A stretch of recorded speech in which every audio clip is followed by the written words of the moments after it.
mon compte Instagram a été suspendu et j'ai flippé en me disant putain mais merde, si j'ai plus Instagram, comment je fais pour communiquer? Et je te l'ai déjà dit dans des vidéos, et heureusement j'ai anticipé, et je te le dis souvent, il faut que tu fasses une liste de mailing. Les réseaux sociaux ne t'appartiennent pas, il peut t'arriver pour une connerie que tu publies, une photo qui est mal mise, quelque chose, même une erreur de Facebook ou d'Instagram qui te suspend ton compte et que tu puisses plus communiquer, donc plus trouver des clients.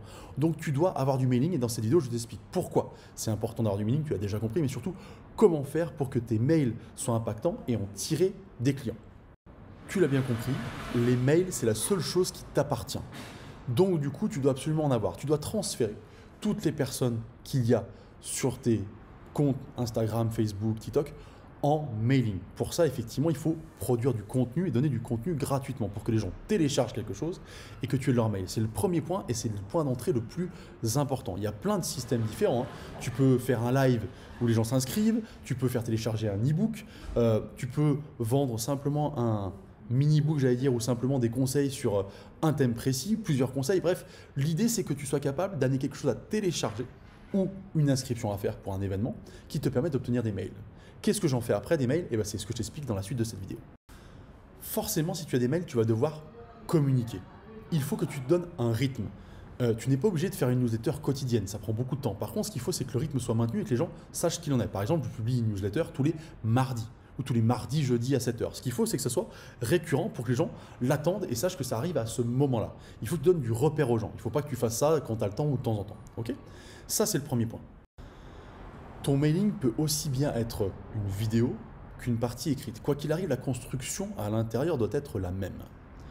Tu dois avoir de l'exclusivité. Si les gens sont inscrits à un email, c'est qu'ils reçoivent des choses différentes de ce que tu mets sur tes réseaux sociaux. Il faut qu'il y ait un intérêt à suivre ça. Soit c'est quelque chose de plus long et de plus précis, soit ce sont des conseils que tu ne donnes qu'à cet endroit-là. L'idée, c'est quand même que les gens se disent « je suis sur les réseaux sociaux ce coach, d'accord, qui s'appelle Anthony par exemple, mais du coup, il faut que je regarde sa newsletter parce qu'elle va vraiment m'apporter quelque chose de spécifique avec des choses que je ne vois pas ailleurs. » Ta newsletter, ton mailing doit comporter un objectif par publication. À chaque fois que tu envoies un mail, il doit avoir un objectif précis derrière.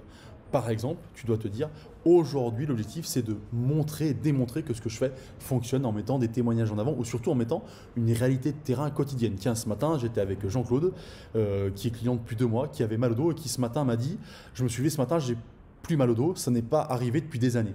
Tu vois, des exemples concrets, précis qui font que les gens qui regardent ta newsletter, qui sont un public un peu exclusif, se disent, ah, j'hésitais à passer à l'action, mais là, effectivement, si lui, il a plus mal au dos et que ça m'arrive à moi, ça serait génial.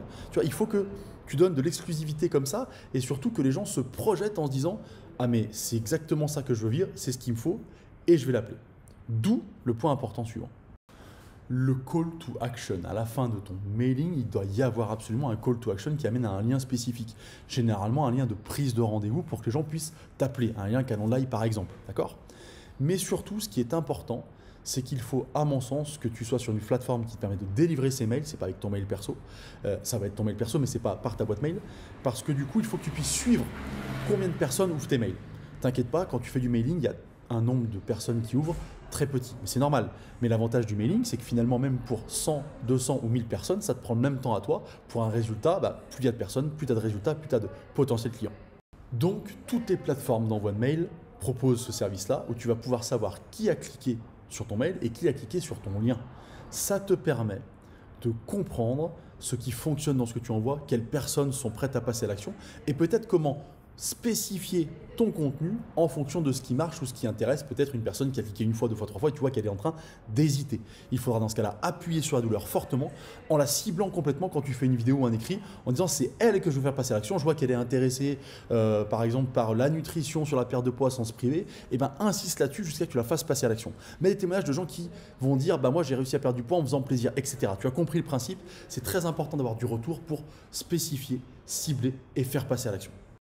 Si tu veux savoir quel chemin client mettre en place, c'est-à-dire comment faire en sorte d'avoir des prospects et les transformer en clients, je t'invite à cliquer sur le lien qui est en dessous pour t'inscrire au challenge Liberty qui va te permettre de connaître. Il y a 5 heures de live où je t'explique comment tu peux trouver des clients à plus de 100 € l'heure et quel chemin de vente tu dois utiliser justement pour transformer des prospects en clients. Je te parle notamment du mailing, mais il y a plein d'autres solutions et je t'explique quelle est celle qui va le mieux te correspondre. C'est gratuit. Et ça dure 5 heures, il y a 1 heure par jour, c'est 5 heures de live. Donc en 5 heures, t'imagines que là, il y a 5 minutes de contenu, ça t'a parlé, ça t'a amené des choses. En 5 heures, tu vas ressortir avec tout ce qu'il faut pour faire exploser ton business en 2023. Le lien est juste en dessous. Bonne journée, à bientôt.